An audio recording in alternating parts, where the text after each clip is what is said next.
everybody, it's the Biker Hiker. We're here at Confederate Memorial Park in the sprawling metropolis of Mountain Creek, Alabama. Really, the town doesn't really exist anymore. There is a post office, and that's about it. We're 13 miles south of Clanton and about 13 miles north of Prattville off of Highway 31. Very easy to get to. Just do a search for it, it'll pull it right on up. This was the only soldiers' home in the state of Alabama for Confederate soldiers. They got a wonderful museum here. A few other cool things, reproduction buildings, 2 barracks, a couple officers' quarters, a commissary and a guardhouse.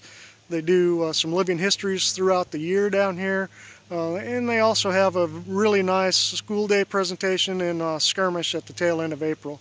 The museum is one of the best small museums that you will ever come across. And they do have a hiking trail here. It's not very long, but we're going to go and do that one, and we'll take some pictures and shoot some videos along the way. We'll see you in a bit. Alrighty, so here is the brochure for Confederate Memorial Park. And like most historical places that you'll visit, one side will have kind of a general overview and history of that site, while the other side will have your numbered stops with descriptions of each of those areas that you'll encounter at your visit. You'll get this little brochure at the visitor center, and don't forget to sign their little logbook and let them know where you are from. This is the official trailhead to the hiking trail here at Confederate Memorial Park, or as some of us call it, CMP. I think it's marked out at about a half a mile, but we're going to be doing a little bit more than that today because we will go through the area where those reproduced buildings are at, and then up to both cemeteries and on back to the parking lot of the museum/gift shop. And here's one of the original buildings to what was the soldiers' home at the time. You can see the number post here that will correspond to the map that you can get up at the visitor center. This happens to be the spring house that provided water to the soldiers' home. This is the reservoir. What would have happened is the spring house would have pumped its water into this, and from here it would have went to a water tower that sat up on top of a little hill behind the reservoir here. The water tower no longer exists. And from what I understand, one neat little tidbit about the soldiers' home here is that it was one of the first places in the state of Alabama to actually have running hot water. I don't know if you can see it in there real well, but there is actually water that's in this reservoir, and you can hear that it still receives water from the spring house today. As you can see, it's a nice gravel pathway through this whole entire hike. You can't get lost on this unless you really tried. Another great place to bring Mama and Papa down with their little scooters if that's what they happen to be in, or bring the kids with strollers and all that kind of thing. Can't ask for a better place.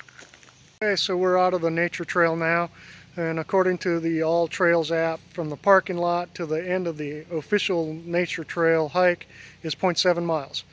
But now we're going to go on and do the barracks and both cemeteries, and then back up to the museum.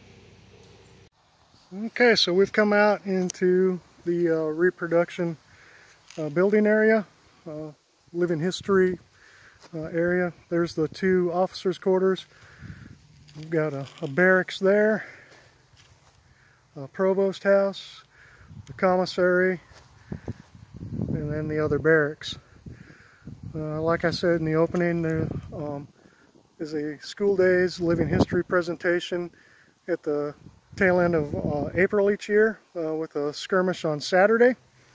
And then it started last year. There's a group that came down towards the tail end of January to do what they call winter quarters, and they do a bang-up job with that. They issue rations, they do inspections, they do all kinds of stuff that they would have done in a winter quarter type setting during the war. So I forgot to mention, when you come out of the actual nature trail, if you want to go to the barracks area, hang a left and just follow that around. Some of it's on, you can tell it's the service road, and then the other part goes through a little field until you come and you'll see the buildings. You'll come right out at them, and then come up through where the officers' quarters and the one barracks is at. You can see a gravel trail there, and it'll come right on up to where there's a pavilion. And they got 2 pavilions up here, I think, where you can quote unquote rent them out, but actually you just make reservations. There's not a fee for it. Great for birthday parties, reunions, whatever. But we're gonna go, we come to the road here and we're gonna hang a left and we're gonna actually go outside of the park. You'll go through the gate like you saw at the very beginning, and you'll take a right and follow that road around to cemetery number 1. And this is Confederate Cemetery number 1. This holds only veterans, I believe, that were interred. They were actually called inmates that were housed here at the Soldiers' Home. This is the part down here to where if you have older people, small kids, you may want to get in your car and drive down here. It's not quite maybe a quarter mile, probably not even that, down to this cemetery, but if you got ones that are more likely to give out, you might want to just drive down here and check this out. There is a neat little thing to this cemetery that we're going to go in and look at. We're not going to dwell on any of the graves in here.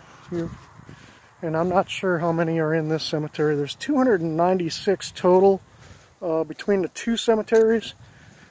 But we have 2 graves in this little corner here. And we were told that these 2 graves here, these guys were actually, they lived here at the home, and they were found out to be deserters. And so they came and they buried them in this corner of the cemetery, away from everybody else, kind of a corner of shame kind of thing. And if I remember right, I was told that one of these guys actually was not a deserter. It was found out later on. But anyways, that's the interesting part to this cemetery here. Get done in cemetery number 1, then we're going to backtrack all the way up to into the actual park, and then we'll go up on top the hill to cemetery number 2. As you can see, cemetery number 2 sits up on top of a little bit of a hill. We're about halfway up there, but you can see it's a pretty decent little incline if you're walking, especially if you have some older folks or younger kids that are about to give out. But right up there where that car is at, that's where the gate to the cemetery is. So you may want to drive up here if you don't feel like you can make it all the way to the top. And there's cemetery number 2.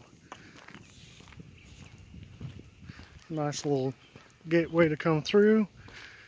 Now this cemetery does hold veterans and some widows, along with the guy who came and actually developed the park. His name was Jefferson Manley Faulkner, and they buried him here as well.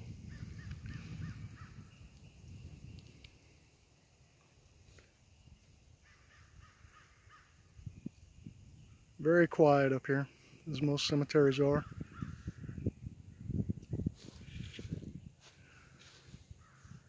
And then you can see where we came from.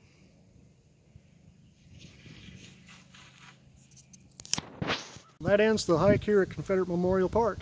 This was a fantastic hike. It turned out, if you did the nature trail, the barracks, both cemeteries, and back to the museum, 1.8 miles.